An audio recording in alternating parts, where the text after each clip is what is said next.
నేను నమ్మిన నా యేసుడు చాలా గొప్పడు, చాలా చాలా గొప్పడు. నాకు దొరికిన నా యేసుడు మాటలలో చెప్పలేనంత, చేతలలో చూపలేనంత,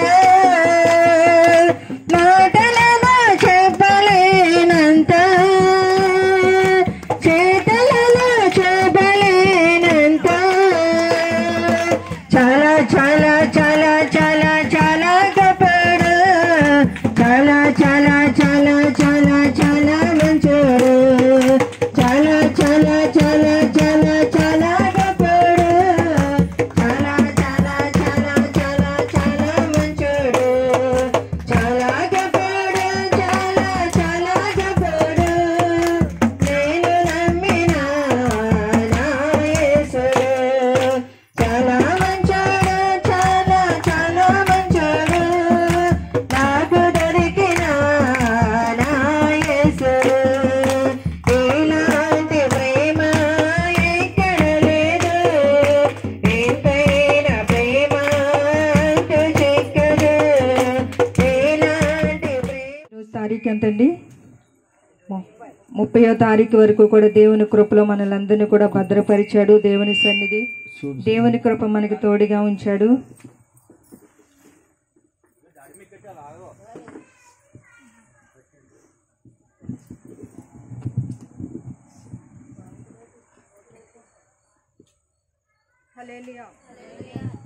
హల్లెలూయా, స్తోత్రం, హల్లెలూయా, హల్లెలూయా. వాక్యంలోకి వెళ్దాం. సామెతల గ్రంథము 2వ అధ్యాయము, సామెతల గ్రంథము 2వ అధ్యాయము 7వ వచనం మనం చదువుకుందాం. ఆయన యథార్థవంతులను వర్ధిల్ల చేయును, యుక్త మార్గము తప్పక నడుచుకునే వారికి ఆయన కేడముగా ఉన్నాడు. హల్లెలూయా, హల్లెలూయా. దేవుని వాక్యం మనకి తెలియజేస్తున్నది ఏంటంటే, దేవుని పిల్లలైనటువంటి వారు, దేవుని ఎరిగినట్టు వారు, దేవుని సన్నిధిలో ఆయన ఆరాధించేవారు, దేవుడు మనకిచ్చిన హెచ్చరిక ఏంటి అంటే, మనుషులు యథార్థంగా ఉండాలని దేవుడు మాట్లాడుతున్నాడండి. అంటే ఈరోజు యథార్థంగా ఉన్నవారిని దేవుడు దీవిస్తానని అంటే యథార్థత లేదనే కదా. యథార్థత అనేది మనుషుల్లో ఈ రోజున లేదు, కొదువైపోయినది.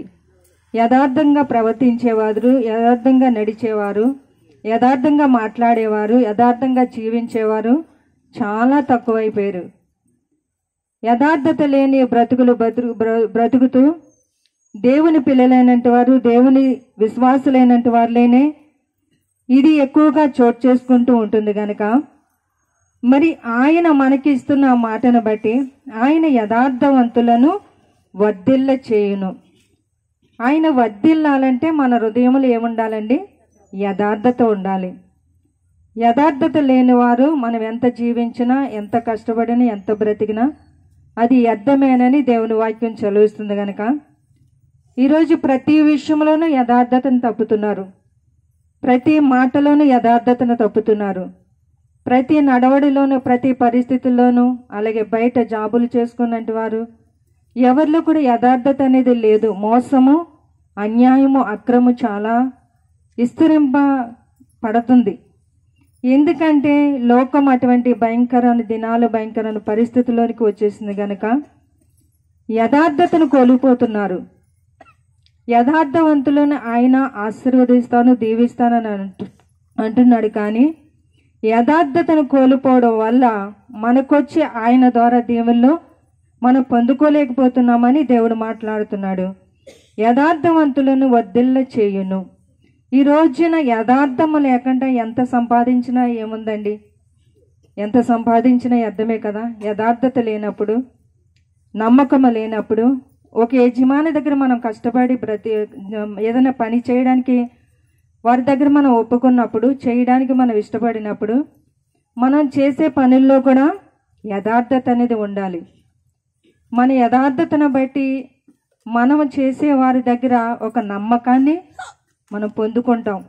మంచి విధేయతని, మంచి ప్రేమను మనం పొందుకుంటాం కనుక ఈ రోజున యజమానులైనటువంటి వారి దగ్గర చాలామంది కూడా ఎన్నో రకాలుగా వర్కులు చేసుకుంటూ, పనులు చేసుకుంటూ, ఉన్నతమైన వారైనా లేకపోతే లేమి కలిగిన వారైనా ఎవరు ఏ పనులు చేసుకున్నప్పుడు కూడా చేసే పనుల్లో యథార్థం అనేది లేదు, నమ్మకం అనేది లేదు.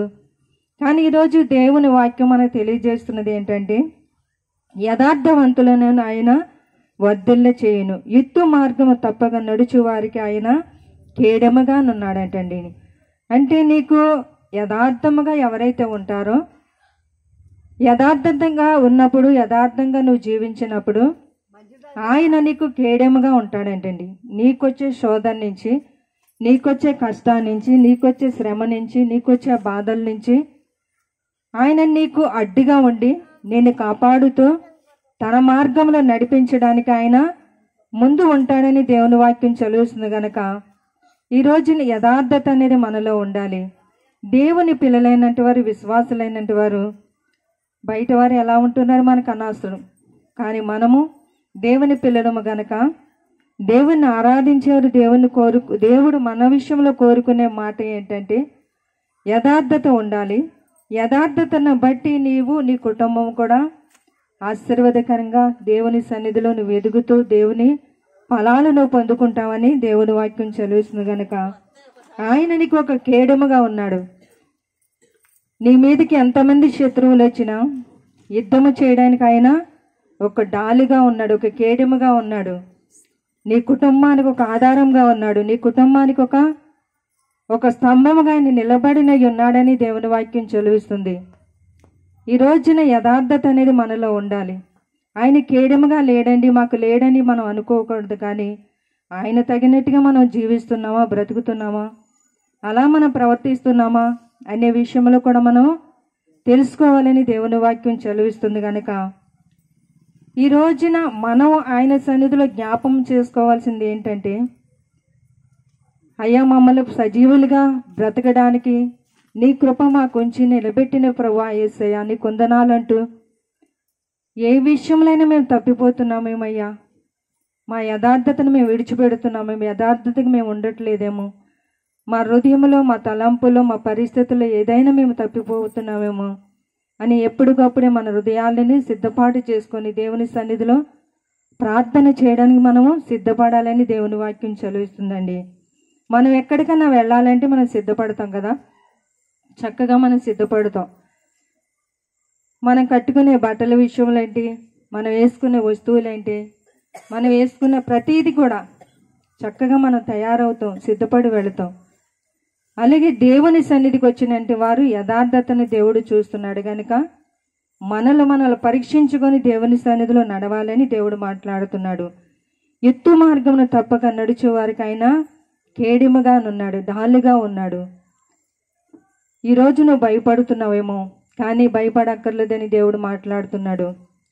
దేవుని వాక్యమును కలిగి దేవుని సన్నిధిలో యథార్థతగా ఉంటే నువ్వు, నీ కుటుంబం దీవెనకరంగా ఉంటారు, ఆశీర్వాదకరంగా ఉంటారు. నీకు మేలు చేసే వారి విషయంలో, నీకు ఏదైనా సహాయం చేసేవారి విషయంలో కూడా యథార్థతను మనము వదిలిపెట్టకూడదు, యథార్థతను మనం విడిచిపెట్టకూడదు. కృతజ్ఞత కలిగే వారిగా ఉండాలని దేవుని వాక్యం చదివిస్తుంది కనుక 103 కీర్తనలు అంటున్నాడు, నా ప్రాణమా యెహోవాని సన్నిధించు, ఆయన చేసిన ఉపకారములలో దేనిని మరువకు. దేవుడు చేసినవి మరచిపోకూడదు, మనుషులు చేసినవి కూడా మరిచిపోకూడదని దేవుని వాక్యం సెలవిస్తుందండి. దేవుని వాక్యం సెలవిస్తుంది, నువ్వే విషయంలో యథార్థతను వదిలిపెడుతున్నావు, తప్పిపోతున్నావేమో నయ్యా అంటూ మనం ప్రార్థన చేసుకుంటూ దేవుని సన్నిధిలో ఎదగాలని దేవుని వాక్యం సెలవిస్తుంది కనుక నువ్వు దేవుని మందిరానికి వెళ్ళటం, రావటం, వెళ్ళిపోవడం కాదు, కానీ మన హృదయాన్ని పరిశీలించే దేవుడు, మన అంతరంగములు పరిశీలించే దేవుడు గనక ఈ నూతన సంవత్సరంలో యథార్థత నీలో చూడాలని దేవుడు ఆశపడుతున్నాడేమో, ఆయన కోరుకుంటున్నాడేమని దేవుని వాక్యం సెలవిస్తుంది. సామెతల గ్రంథము మరి 37వ కీర్తన చూడండి. 37వ కీర్తన 39వ వచనం చదువుదామా.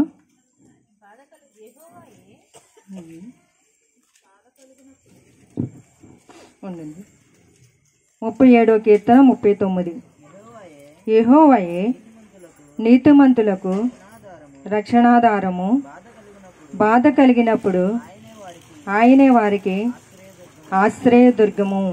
ఇది హల్లెలూయా హల్లెలూయా. కీర్తన గ్రంథములో 37 మరి 29వ వచనములో యెహోవాయే నీతిమంతులకు రక్షణాధారం అండి. 39వ వచనము, యెహోవాయే నీతిమంతులకు రక్షణాధారము, బాధ కలిగినప్పుడు ఆయన వారికి ఆశ్రయదుర్గముగా ఉంటాడని దేవుని వాక్యం చెలుస్తుంది. నీతిమంతులుగా ఉండమని కూడా దేవుడు చెబుతున్నాడు. యథార్థత కోరుకుంటున్నాడు. నీతిమంతులుగా ఉండమని దేవుని వాక్యం చెలుస్తుందండి. నీతి లేదు ఈ రోజున. నీతిగా బ్రతకటం అనేది చేత కావట్లేదు. యథార్థంగా నీతిగా బ్రతకాలన్నా బ్రతికే రోజులు కావు. అటువంటి వారిని ఎవరు కూడా ఇష్టపడట్లేదు. నీతిగా మాట్లాడేవారిని, నీతిగా బ్రతికేవారిని, నీతిమంతులుగా జీవించేవారిని ఎవరు కూడా ఈ రోజుల్లో ఇష్టపడతలేదండి. ఎందుకంటే లోకం అటు రీతిగా తయారైంది కనుక, అటు పరిస్థితులకు మనుషులు వెళ్ళిపోతున్నారు కనుక ఈరోజు నీతిగా ఉంటే ఏం బ్రతుకుతున్నామండి? ఈరోజు నీతిమంతులుగా ఉంటే ఏం ప్రతిఫలం అండి? నీతిగా ఉన్నాం, ఇప్పటి వరకు నీతిమంతులుగా ఉన్నాం, ఏం వర్ధిల్లామండి? వాళ్ళు చూడండి ఎంత బాగున్నారు, వీళ్ళు చూడండి ఎంత బాగున్నారు అనుకుంటాం కదా. కానీ నువ్వు నీతిమంతుడిగా ఉంటే దేవుడు నీకు రక్షణాధారంగా ఉంటాడు. ఆయన రక్షణ కవచం నీకు ధరింపచేస్తున్నాడు. బాధలు వస్తాయి, కష్టాలు వస్తాయి, నీతిమంతులకి అనేకమైన ఆపదలు కలుగుతాయి. కానీ యెహోవాయే తప్పించేవాడు. ఆయనే మార్గముగా మనకి కేడముగా నుంటానని దేవుని వాక్యం చదువుతుంది కనుక యెహోవాయే నీతిమంతులకు ఆధారము, రక్షణ ఆధారము, బాధ కలిగినప్పుడు ఆయన వారికి ఆశ్రయ దుర్గము. మనకి ఆశ్రయ దుర్గముగా ఆయన ఉంటాడు. ఒక దుర్గం ఆయన నీకు, నీ కుటుంబానికి, నీ అవసరతలకు, నీ పరిస్థితులకి. నీకు బాధ కలిగినప్పుడు, శోధన కలిగినప్పుడు, శ్రమ కలిగినప్పుడు దేవుని సన్నిధిలో ప్రార్థన అనేది మనలో ఉండాలి. నీతిమంతుడిగా ఉన్నావా? నీతిమంతురాలుగా ఉన్నావా? ఈరోజు యథార్థంగా సేవ చేయవారికి చాలా శ్రమలు, చాలా శోధనలు ఎదుర్కొంటున్నాం మేము. మీ అందరికీ తెలుసు. పరిచర్య విషయంలో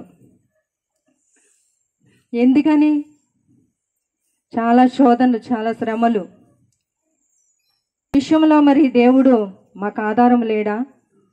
మేము నిరీక్షించాము, దేవుని మీదే నమ్మకం పెట్టుకున్నాం, అయినా మా యథార్థతను తప్పట్లేదు, మా నీతిని మేము విడిచిపెడతలేదు. ఎందుకంటే దేవుని కొరకు, పరిచర్య కొరకు.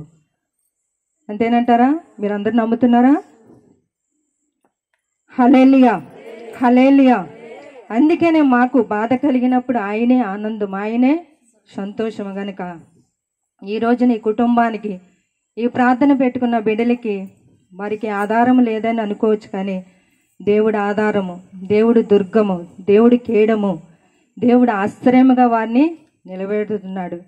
ఎన్నో శోధనలు, ఎన్నో పరిస్థితులు వారికి కూడా వచ్చినాయి. జాదేశ్వరి విషయంలో, నాగేశ్వర విషయంలో ఎన్నో మనకు తెలుసు. అవన్నీ కూడా దేవుడు, వాళ్ళు నిలబడ్డారంటే వాళ్ళకి తల్లిదండ్రులు ఉన్నారా?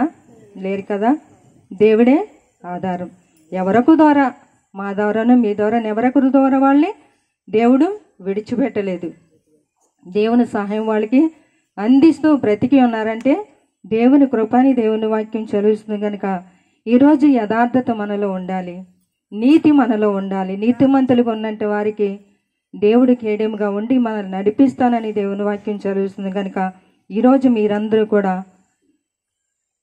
మన పరిస్థితుల విషయంలో, మన జీవిత పరిస్థితి విషయంలో పదే పదే ఈ మాటలే ఎందుకు వస్తున్నాయి, ఇలా మాట్లాడుతున్నాడు, దేవుడు మాట్లాడతాడు.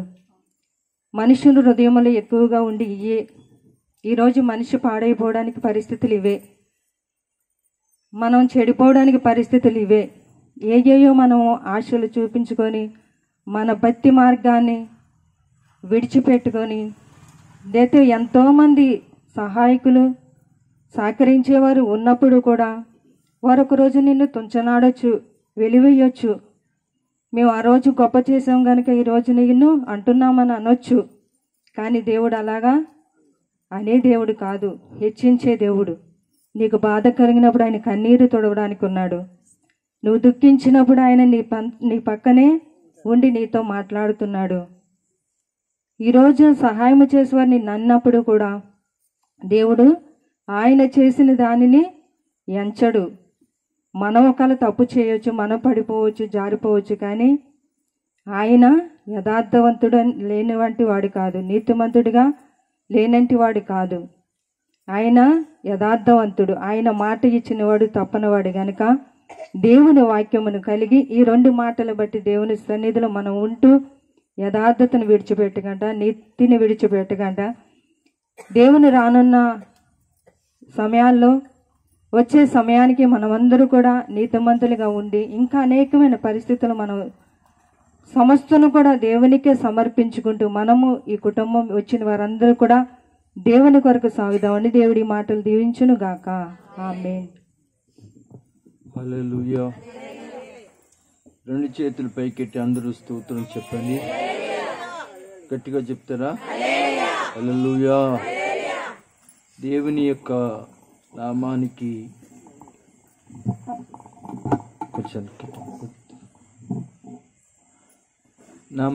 మహిమ కలుగును గాక.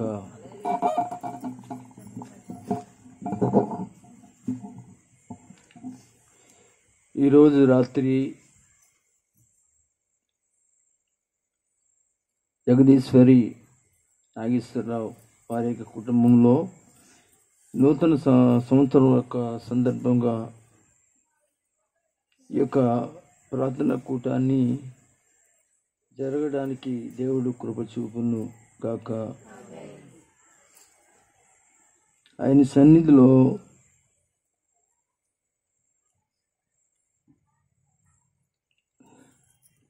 చక్కటి వర్తమానం దైవ సేవకురాల ద్వారా దేవుడు అనుగ్రహించాడు. దేవుడు తన దాస్తురాలని వాడుకుని యథార్థవంతులు వర్ధిల్లుదురు అనేది చక్కటి విషయం. కొంచెం సౌండ్ అట్లా కొద్దిగా. యథార్థవంతులు వర్ధిల్లుదురు అనేటువంటి మాట నుంచి చక్కటి సంగతులను మనము నేర్చుకోవడం జరిగింది. అయితే దేవుడు పక్షపాతి కాడు. ఎందుకంటే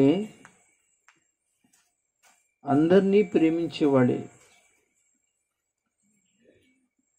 ఆయనే ప్రభు అయిన యేసుక్రీస్తు. మరి తల్లి లేకపోయినా, తండ్రి లేకపోయినా,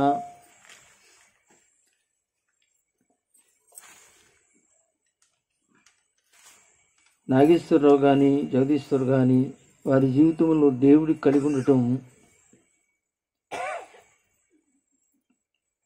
చాలా ధన్యకరమని తెలియజేస్తూ,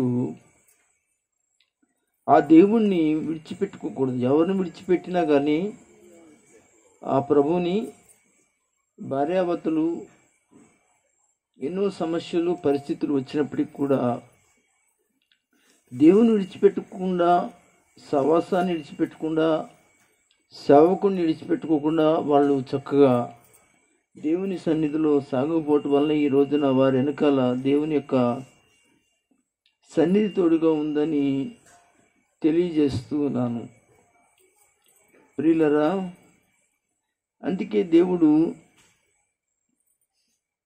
లోకం ఎంతో ప్రేమించాడు.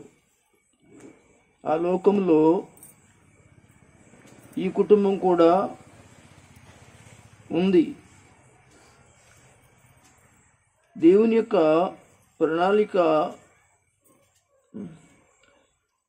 జ్ఞానుల వద్దకి కానీ, ఐశ్వర్యవంతుల దగ్గరికి కానీ, గొప్పవారి దగ్గరికి కానీ, ధనికుల దగ్గరికి కానీ వెళ్ళలేదు. కానీ దేవుని సంకల్పం పేదలైన వారి దగ్గరికి దేవుని యొక్క సంకల్పం, దేవుని యొక్క రక్షణ కార్యం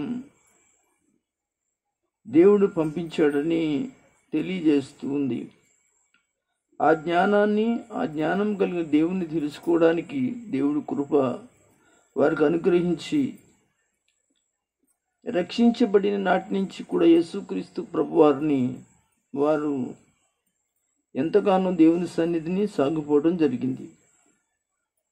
అందుకే దేవుడు లోకంను ఎంతో ప్రేమించి ఆయన తన యొక్క అద్వితీయ కుమారుని యందు విశ్వాసముంచి వారెవరైతే ఉన్నారో వారు నశింపుగా నిత్య జీవాన్ని పొందుతారు. దేవునికి మహిమ కలుగునుగాక. ఈరోజు రాత్రి ఇక్కడ కూర్చున్నట్టు ధన్యులైన మీరందరినీ బట్టి దేవునికి మహిమ కలుగునుగాక. కనుక ఎవరికి తోడుగా దేవుడు ఉంటాడు? యథార్థవంతులకు తోడుగా ఉంటాడు. దేవుని వాక్యంలో చాలామంది యథార్థవంతులుగా భక్తులైన వారు ఏం చేయబడ్డారు అంటే నిలబడ్డారు. అలాగ నిలబడాలని నాగేశ్వరరావుకి, జగదీశ్వరికి అవధి విషయాలని తెలియజేస్తున్నాను. ఎందుకంటే ఎన్నో సమస్యలు రాక తప్పవు, కానీ వాటిని వివేకం కలిగి మంచి ఆలోచన కలిగి వారి జీవితాలని వారి బ్రతుకులను దేవుని యందు ఏం చేసుకోవాలంటే బండ మీద వారి పునాదిని వేసుకోవాలి. ఈ లోకంలో వాళ్ళు పునాది వేసుకున్నంత కాలము వారు ఎట్టి పరిస్థితుల్లో కూడా నిలబడలేరు.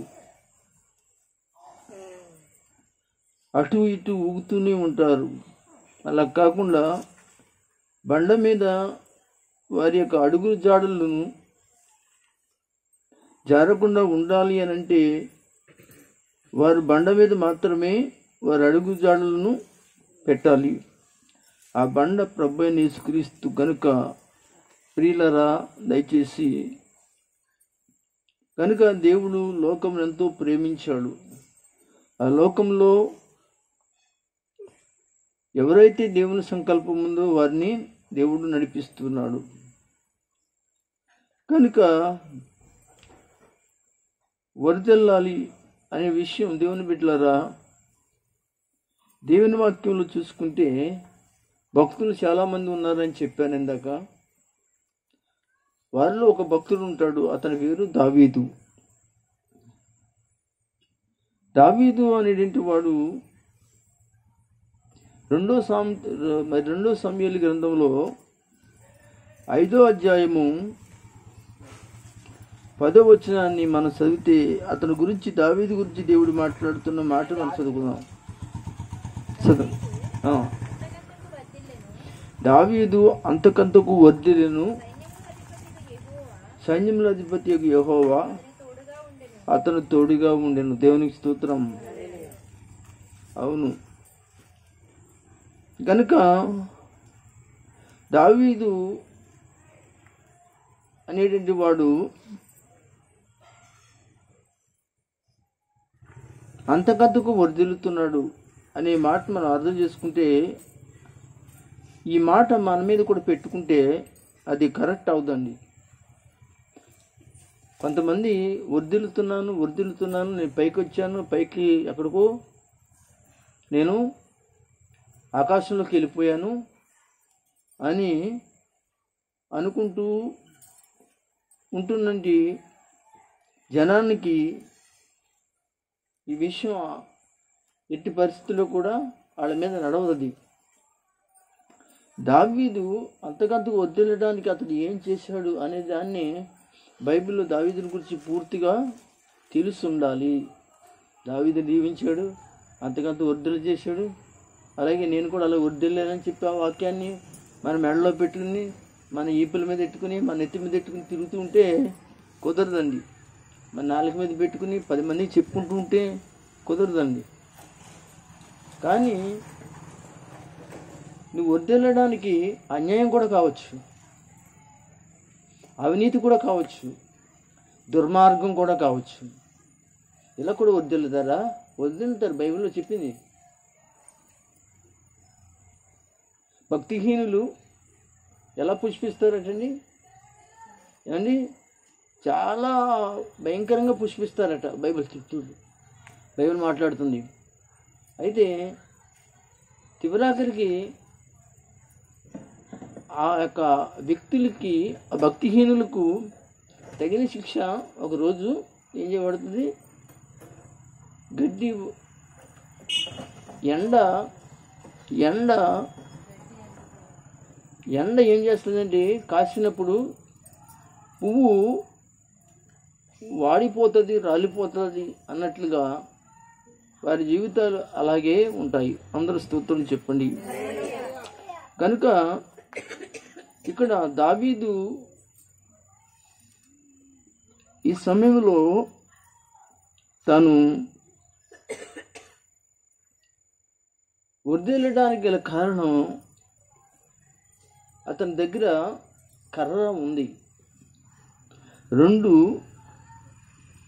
లోతైన అనుభవం ఉంది. 3 అతని యొక్క జీవితంలో చిక్కము కలిగి ఉన్నాడు. దేవునికి స్తోత్రం. అంతేకాదు కానీ అతను నున్నని రాళ్ళు కలిగిన వాడుగా ఉన్నాడు. అవి కూడా 5 రాళ్ళు కలిగిన వాడుగా ఉన్నాడు. అలాగే అతడు ఒడిస్సీలు కలిగిన వాడిగా కూడా ఉన్నాడు. ఇంకా తన జీవితంలో అతడు దేవుని మీద ఆధారపడిన వాడిగా ఉన్నాడు. విశ్వాస ప్రార్థనలు కలిగిన వాడిగా అతడు ఉన్నాడు. అందరూ స్తోత్రం చెప్పండి. ఇంకా చాలా మరి అతని జీవితంలో చాలా ఉన్నాయండి. అందుకే అతడు వర్ధిల్లడానికి గల కారణం.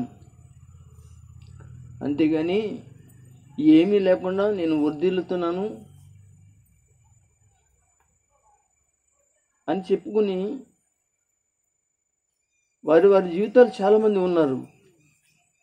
కానీ దేవుడికి తెలుసు, అలాగే మనుషులకు కూడా తెలుసు.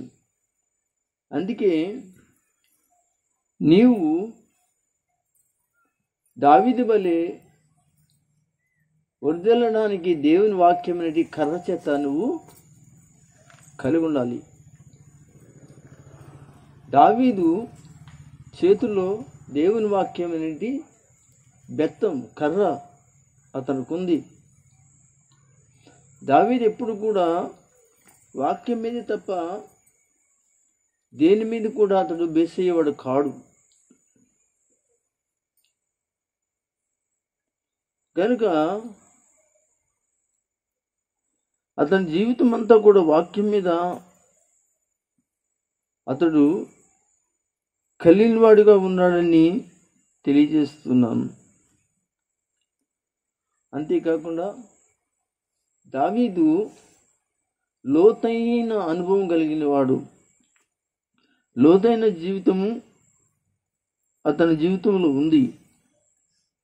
అవును, దేవునిలో లోతైన అనుభవం ఉండాలంటే, లోతైన అనుభవం ఉండాలి. వాక్యంలో లోతైన అనుభవం ఉండాలి. ప్రార్థనలో లోతైన అనుభవం ఉండాలి. పరిశుద్ధతలో లోతైన అనుభవం ఉండాలి. నీతిలో లోతైన అనుభవం ఉండాలి. ఇవేమీ అక్కర్లేదు. ఏదో మనకి తెలుస్తున్నటి 2 విషయాలు మనం పట్టుకుని మనం వర్ధిల్లాము అనే విషయాన్ని మనము అనుకుంటే మనం వర్ధిల్లిన వాళ్ళం కానే కాదు. ప్రియమైన దేవుని బిడ్డలారా, ఈ రాత్రి కాలంలో వర్ధిల్లాలి అని అంటే మంచి భక్తుల జీవితం కలిగిన జీవితం నీకుంటే వర్ధిల్లుతున్నట్లు. అంతేగాని అన్యాయంగాను, అక్రమగాను, అవినీతిగాను నువ్వు ఏదో నీ జీవితాన్ని సాధించానని చెప్పుకొని వర్ధిల్లుతున్నానని చెప్పేసి బ్రతుకుతూ ఉన్నట్లయితే అది కరెక్ట్ అయింది కాదు. రే ఏంటి ఏంటిది ఇక్కడ పెట్టి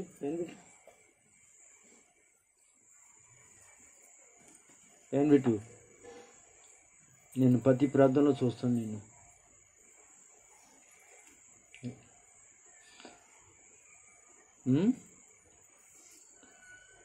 కొంచెం జాగ్రత్తగా వాక్యం మీద పెట్టాలి మనసుని. కనుక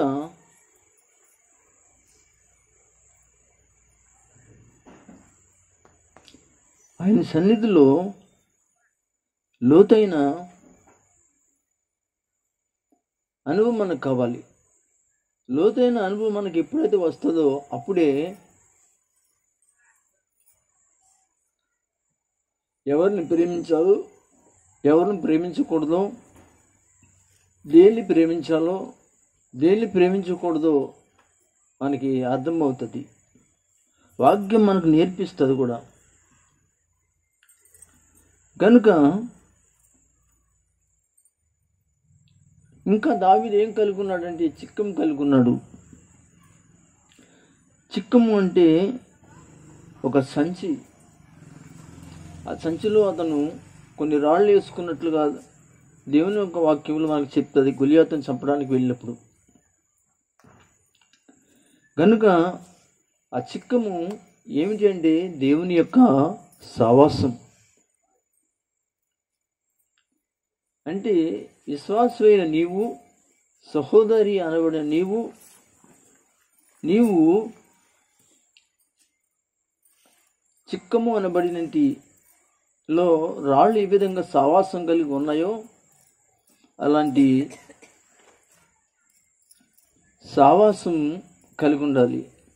మనకు అందరికీ తెలుసు వాక్యం 122:1 కీర్తన గ్రంథంలో ఉంటుంది.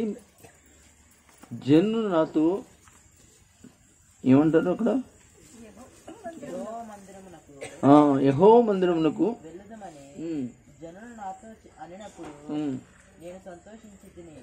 ఎందుకు సంతోషిస్తున్నాడు అని అంటే దేవుని మందిరానికి వెళ్తున్నానని ప్రజలు చెప్తున్నప్పుడు అతడు చాలా సంతోషిస్తున్నాడట. ఎందుకు అంటున్నాడు అంటే దేవుని బిడ్డలారా, తనకి వర్ధిల్లడానికి గల కారణం ఏదంటే దేవుని యొక్క మందిరమే.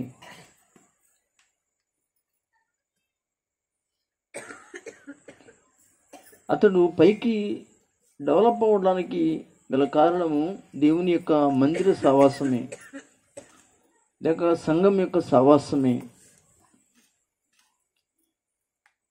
మరి దావీదు ఇంకా చెప్తాడు, 82వ కీర్తన అనుకుంటాడని చెప్తాడు. ఏమంటాడంటే నేనైతే దేవుని మందిరంలో పచ్చని ఉన్నాను అని చెప్తాడు. అంటే ఇదంతా కూడా దేవుని మందిర అనుభవం. అతడికి సావాసం అనేది ఎంతో చక్కగా ఉంది. చిక్కంలో ఏ విధంగా ఉన్నాడంటే, సావాసంలో ఎంతగా ఉన్నాడంటే, సవాసంలో ఉంటే దేవుని బిడ్డలారా నీకు మేలు కలుగుద్ది. సావాసంలో లేకపోతే నీకు మేలే ఉండదు, ఎవరు నీకు సహకరించరు. కానీ లోక సహవాసంలో కన్నా దేవుని సహవాసంలో ఉంటే నీకు ఇంకా మేలు కలుగుతుందని దేవుని వాక్యం ద్వారా నేను తెలియజేస్తున్నాను. ప్రియమైన దేవుని బిడ్డలారా, అలాంటి కృప దేవుడు నీకు ఇచ్చినప్పుడు దాని నుంచి బయటికి వెళ్ళకుండా కాపాడుకో, చక్కగా ఉండు. అప్పుడు నిన్ను దేవుడు చూసి వర్ధిల్ల చేస్తాడు.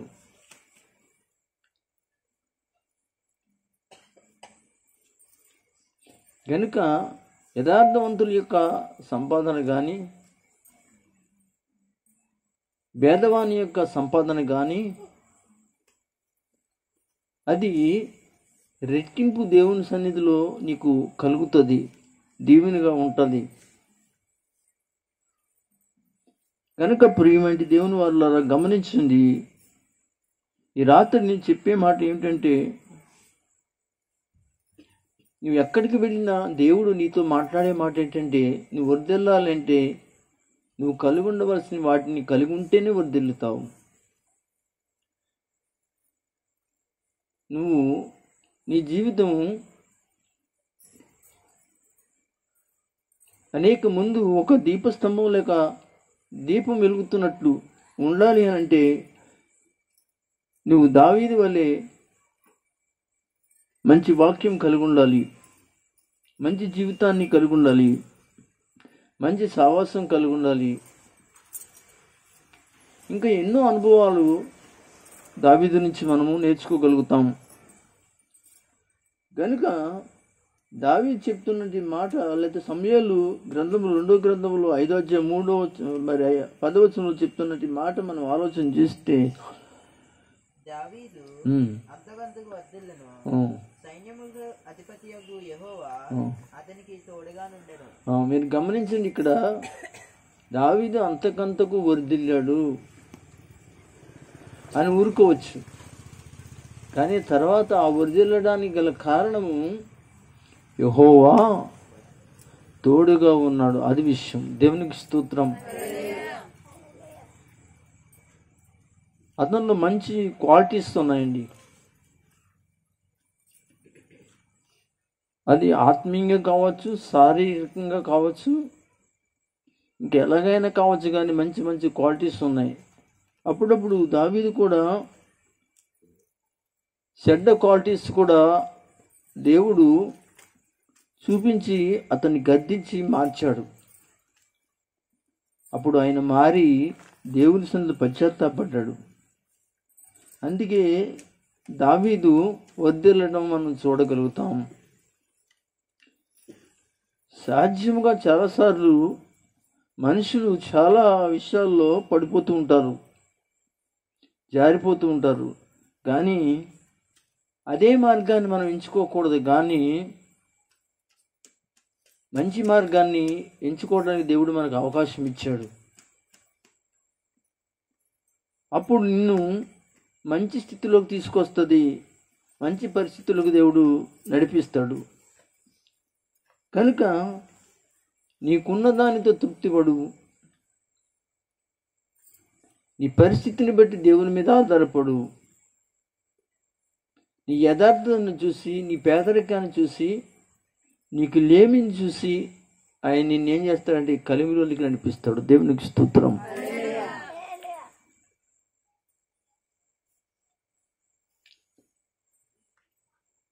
నీకు లేమి కలిగిందని చెప్పేసి కలిమి కొరకు మనము పాకులాడటం కాదు. యెహోవా నా కాపరి, నాకు లేమి కలుగదు. అది దేవుడు ఉన్నాడు, నాకు తక్కువేం కాదు, అది చెప్పాలి. దేవుడు లేకుండా మనం ఎంత కలిగి ఉంటే ఏంటి లాభం చెప్పండి? ఎన్ని బస్సులు మరి కలిగి ఉంటే ఏంటండి? ఎన్ని కార్లు కలిగి ఉంటే ఏంటండి? ఎన్ని లక్షలు కలిగి ఉంటే ఏంటి లాభం చెప్పండి? దేవుని కలిగి లేకుండా. కానీ చాలామంది దేవుని కలిగినట్లుగా నటించి ఇవన్నిటిని కూడా చూపించి దేవుడు నన్ను వర్ధిల్లు చేశాడు అనేటువంటి వాళ్ళు కూడా లేక మానలేదని తెలియజేస్తున్నాను. దేవుని బిడ్డలారా, మీరు గమనించండి. ఒక రోజున ప్రభువు వీటన్నిటినీ కూడా ఏం చేస్తాడంటే త్రాసులు వేయగా ఏమైపోతావంటే నువ్వు తేలిపోతావు. మెనీ టెకిల్ ఉపారిష్, మెనీ టెకిల్ ఉపారిష్ అంటే తాసులో వేయగానే నువ్వేమైపోయావు? తేలిపోయావు. అలాంటి జీవితమా భూలోకంలో నువ్వు బ్రతికినంతకాలం బ్రతికి, అందుక దేవుడు నిన్ను ఏర్పాటు చేసుకున్నాడు. అందుక నిన్ను ఒక పక్క నుంచి ప్రేమించి నీ జీవితాన్ని మంచిగా చేయాలనుకున్నాడు ఆయన. ఆలోచించండి ప్రియులరా. ఈ రాత్రి వాక్యం ముగించే ముందు నేను చెప్పిన మాట మీకు మంచి సలహాగా, మంచి ఉద్దేశంగా నీ జీవితాన్ని తీర్చిదిద్దుతుందని నేను తెలియజేస్తున్నాను. మీతో నేను ఆ విషయాలు నేను దేవుని యొక్క సన్నిధి నుంచి తీసుకుని వచ్చిన మాటలే కానీ నా సొంత మాటలు కానే కావు. కనుక నేను తీర్చిదిద్దడానికి నీ యథార్థత మాత్రమే నిన్ను పైకి తీసుకొస్తుంది, తోడుగా ఉంచుతుంది. బైబిల్లో దానియేలు లాంటి యథార్థవంతులు వర్ధిల్లారు, యేసోబు లాంటి యథార్థవంతులు వర్ధిల్లారు. ఇంకా ఎంతమందిని గురించి చెప్పుకున్నా బైబిల్ గ్రంథం, ప్రకటన గ్రంథం కానించి మరి ఆది కాండం వరకు కూడా మనం చదువుకుని వెళ్తే ఆయన యథార్థవంతుల్ని ఆయన విడిచిపెట్టలేదు. అంతేకాదు ఆయన నీతిమంతులను, నీతిమంతి పిల్లల్ని ఆయన బిచ్చము ఎత్తనివ్వలేదు అని చెప్పుకొచ్చాడు. అవునండి, చాలా గొప్ప విషయం. ఈ మాటలు గొప్ప విషయాలు. నీ వ్యాపారంలో కానీ, నీ ఉద్యోగంలో కానీ, నీ చేసే పనిలో కానీ, నువ్వు చేసే వర్క్ ఏదైతే ఉందో దానిలో కానీ, ప్రతి దానిలో కూడా నీవు నీ జీవితాన్ని దేవునికి నీ జీవితాన్ని మరలా చెప్తున్నా, నీ జీవితాన్ని దేవునికి మరి అంకితం చేసుకుని బ్రతుకు. నీకున్న ఒక్క రూపాయి 1000 రూపాయల కంటే ఎక్కువ ఆశీర్వాదకరంగా దేవుడు చేస్తాడని తెలియజేస్తూ, ఈ సమయంలో నువ్వు వర్ధిల్లాలి అనే విషయాన్ని నేను కూడా మీకు జ్ఞాపకం చేయటం జరిగింది. కనుక ఇంకా ఎన్నో విషయాలు వర్ధిల్లడానికి దేవుడు నీకు మార్గాలు ఇచ్చాడు. ఆ మార్గాల్లోని ఉండు, బ్రతుకు, జీవించు. అంతేకాకుండా ఈ వాక్యం వింటున్న వారు కానీ, ఈ పరిసర ప్రాంత బిడ్డలైన వారు కానీ, మనము వర్ధిల్లుతున్న వారు, ఒక డెవలప్ అవుతున్న వారిని మనం చూసి వాళ్ళని మనం గొప్పగా ఏం చెప్పుకోకర్లేదు. ముందుగా వాళ్ళ యొక్క జీవితాలు ఎలాంటి పరిస్థితుల్లో వాళ్ళు వర్ధిల్లుతున్నాము అని చెప్పుకుంటున్నారో అది మనము ఏం చేయాలో తెలుసు. అంటే దేవుని బిడ్డలారా, ఆలోచించి వాళ్ళ గురించి మనం మాట్లాడుకోవటం మంచిదని తెలియజేస్తున్నాను. అంతేగాని ప్రతిదీ కూడా మనం మంచిదే అని చెప్పేసి నమ్మితే అలా కుదురుతుంది చెప్పండి. దేవుని బిడ్డలారా, అలా నమ్మటం వల్ల నువ్వు కూడా ఏం చేస్తున్నావు అంటే అదే మార్గంలో ఉన్నవారు మాత్రమే దొంగను చూసి ఏకీభవించేటువంటి వాళ్ళు. అంటే ఏకీభవించడం అంటే అదే పరిస్థితుల్లో వాళ్ళు ఎంతో మంచి వాళ్ళు గాను, ఉన్నతమైన వాళ్ళు గాను అని ఒక గొప్ప విషయాలు మనం మాట్లాడుతూ ఉన్నట్లయితే దేవుని వాక్యం చెప్పేది ఏంటంటే దొంగను చూసి ఏకీభవించిన వారుగా ఉంటున్నారని దేవుని లేఖనం మనకి చెప్తుంది. కనుక ప్రియులారా, ఈ రాత్రి నేను ముగించడానికి సిద్ధంగా ఉంటూ ఉండగా మీ మనసుల్లో ఈ యొక్క చెప్పినటి మాటలను ఉంచుకుని యథార్థవంతులు వర్ధిల్లుతారు అనే చక్కటి మాటని మనం జ్ఞాపకం చేసుకున్నాం. యేసోబు వర్ధిల్లడానికి గల కారణం ఏమిటి అంటే అతడు యథార్థవంతంగా ఉన్నాడు. అలాగే దానియేలు, ఇంకా చూస్తే ఇంకా చాలామంది భక్తులు, అపోస్తులు, వీళ్ళందరూ కూడా యథార్థంగా బ్రతికి వారి యొక్క జీవితాలు దేవుని సన్నిధిలో వాళ్ళు ఏం చేశారు తెలుసా, ఉండడానికి ప్రయత్నం చేశారు. కనుక ఈ రాత్రి నేను చెప్తున్నట్టు మాట ఏంటంటే దేవుని బిడ్డలారా, ఇదిగో నీవు కూడా అలాగుండి ఆశీర్వాదకరంగా నువ్వు జీవించాలని తెలియజేస్తూ ఈ మాటలు నేను ముగిస్తూ ఉండగా ప్రభువు మిమ్మల్ని బలపరచును గాక. ఆమేన్. హల్లెలూయా.